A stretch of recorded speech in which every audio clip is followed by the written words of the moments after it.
शुक्लां ब्रह्म विचारसार परमाद्यां जगद्व्यापिनीं वीणा पुस्तकधारिणीं अभयदां जाड्यान्धकारापगां हस्ते स्फाटिकमालिकां विदधतीं पद्मासने संस्थितां वन्दे तां परमेश्वरीं भगवतीं बुद्धिप्रदां शारदां। श्री महागणाधिपतये नमः। श्री महासरस्वत्यै नमः। श्री गुरुभ्यो नमः। ఈ సంవత్సరం ప్రారంభం నుండి అంటే ఉగాది నుండి గ్రహాలు అన్నీ కూడాను రాహు కేతువుల మధ్యన స్థితమై ఉన్నాయి. అంటే కాలసర్పయోగంగా మన సనాతన ధర్మము, ప్రాచీన గ్రంథాలు, జ్యోతిషశాస్త్ర గ్రంథాలన్నీ కూడాను చెప్తున్నాయి. కనుక ఈ సమయంలో అంటే కాలసర్పయోగము సంభవిస్తున్నటువంటి సమయంలో చాలా అనర్థాలు దేశవ్యాప్తంగా, రాష్ట్ర వ్యాప్తంగా, ప్రపంచవ్యాప్తంగా జరిగే అవకాశాలు చాలా ఉంటాయి అనేటువంటి విషయం మనకు శాస్త్రం చెప్తుంది. అనుభవం లోపల కూడాను మనము చూస్తూనే ఉన్నాము. దీనికి ఏంటయ్యా అంటే అగ్రే రాహు అథో కేతు మధ్యే షడ్గ్రహే యది కాలసర్పాఖ్యయోగోయం నృపరాష్ట్ర వినాశనం అని. రాహువు కేతువు మధ్యన 6 గ్రహాలు ఉన్నట్టయితే ఇది దేశారిష్ట యోగంగా పరిగణించబడుతుంది. రాహు కేతువుల మధ్యన 6 గ్రహాలు, ఇందులో చంద్రుడిని మినహాయించారు.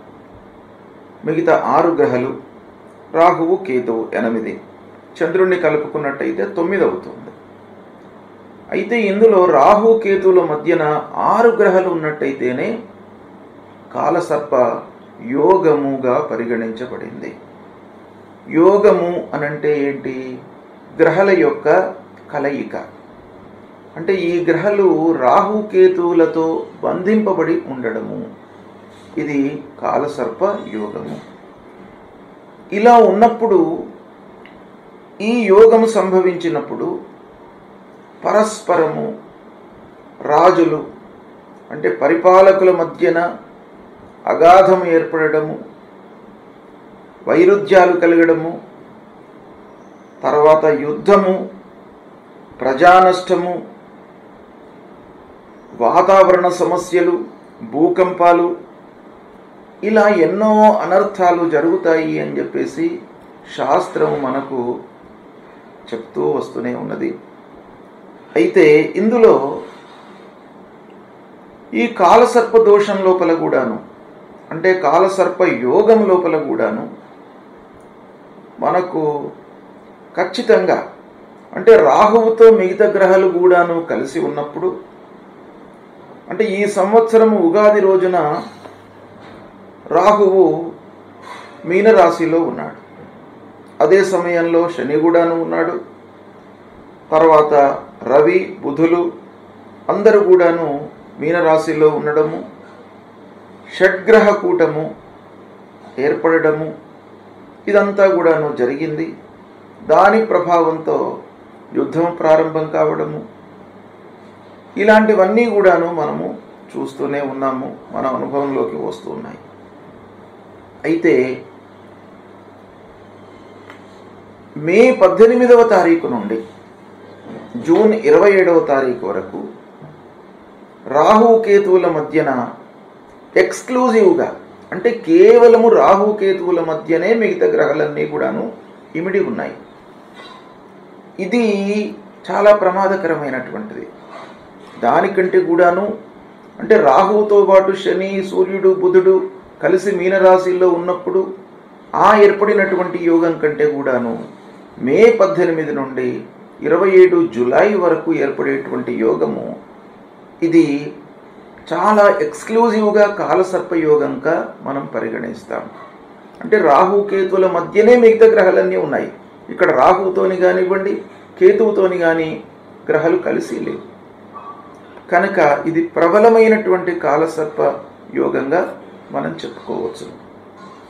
అయితే ఈ కాలంలో అంటే 18 మే 2025 నుండి 27/7/2025 వరకు ఈ కాలసర్పయోగం ఉంది. ఇందులో 7 జూన్ రోజున అంగారకుడు కేతువుతో కలుస్తున్నాడు. అంగారకుడు కేతువుతో కలవడం కూడాను మంచి యోగం కాదు. అయితే దీన్ని కూడాను మనము కాలసర్పయోగం కింద పరిగణించినట్టయితే 18 మే నుండి 27 జూలై వరకు ప్రపంచవ్యాప్తంగా అరిష్టాలు, యుద్ధాలు, దేశవ్యాప్తంగా, రాష్ట్రవ్యాప్తంగా ప్రజా సంక్షోభము, వాతావరణంలో ఇబ్బందులు, భూకంపాలు, వైషమ్యాలు, పరస్పర కలహాలు ఇవన్నీ కూడాను జరిగేటువంటి అవకాశాలు బాగా కనబడుతున్నాయి. అయితే ఇందులో ఒక శుభ సూచకం ఏంటంటే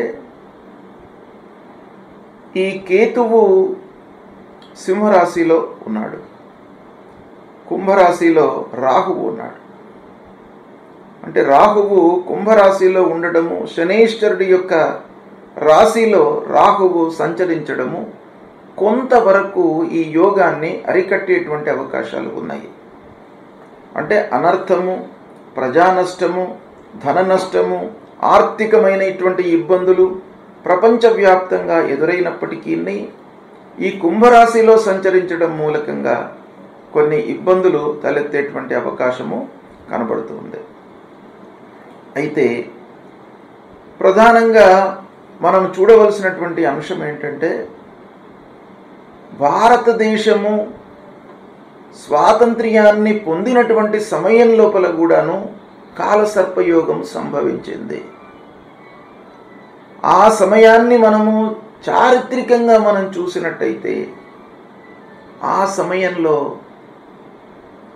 లక్షల జనాలు మరణించినట్టుగా, విద్వేషాలు ప్రజ్వలినట్టుగా మనకు చరిత్ర చెబుతుంది. కొంతమంది ఎక్స్పీరియన్స్డ్ పీపుల్ కూడాను ఇప్పటికీ ఉన్నారు కనుక వాళ్ళందరూ కూడాను ప్రత్యక్షంగా చెప్తున్నటువంటి విషయం ఏంటంటే పార్టీషన్ సమయంలో, అంటే భారతదేశము పాకిస్తాన్ విడిపోయినటువంటి సమయము, అంటే మనకు స్వాతంత్ర్యం వచ్చినటువంటి సమయం లోపల కూడాను కాలసర్ప దోషము, కాలసర్ప యోగము సంభవించింది. కనుక ఆ స్వాతంత్ర్య సమరం లోపల, స్వాతంత్రం వచ్చినటువంటి సమయం లోపల కూడాను కాలసర్ప యోగం మూలకంగా లక్షల్లో జనాలు మరణించినట్టుగా మనకు చరిత్ర చెబుతుంది. కాబట్టి కాలసర్పయోగం అనేటువంటిది అత్యంత ప్రబలమైనటువంటి దుష్టయోగంగా మనకు శాస్త్రం చెబుతుంది. కనుక ఈ సమయాన్ని దృష్టిలో పెట్టుకొని అందరూ కూడాను వాళ్ళ జాగ్రత్తలు తీసుకోవడము, ఏం చేయాలి ఇలాంటి సమయం లోపల అనేటువంటి విషయాన్ని మీరు పరిగణించి మనము చేయవలసిందల్లా ఏంటి, ఇలాంటి యోగం సంభవించినప్పుడు భగవంతుణ్ణి ఆరాధన చేయడము, శివుణ్ణి ఆ అపమృత్యు దోషం నుండి కాపాడడానికి శివుణ్ణి అభిషేకించడము, నారాయణుణ్ణి కీర్తించడము, యజ్ఞయాగాదులు చేయడము, ఇలాంటి వాటి మూలకంగా ఈ అనర్థాలు మనకు దూరమయ్యేటువంటి అవకాశాలు ఉంటాయి.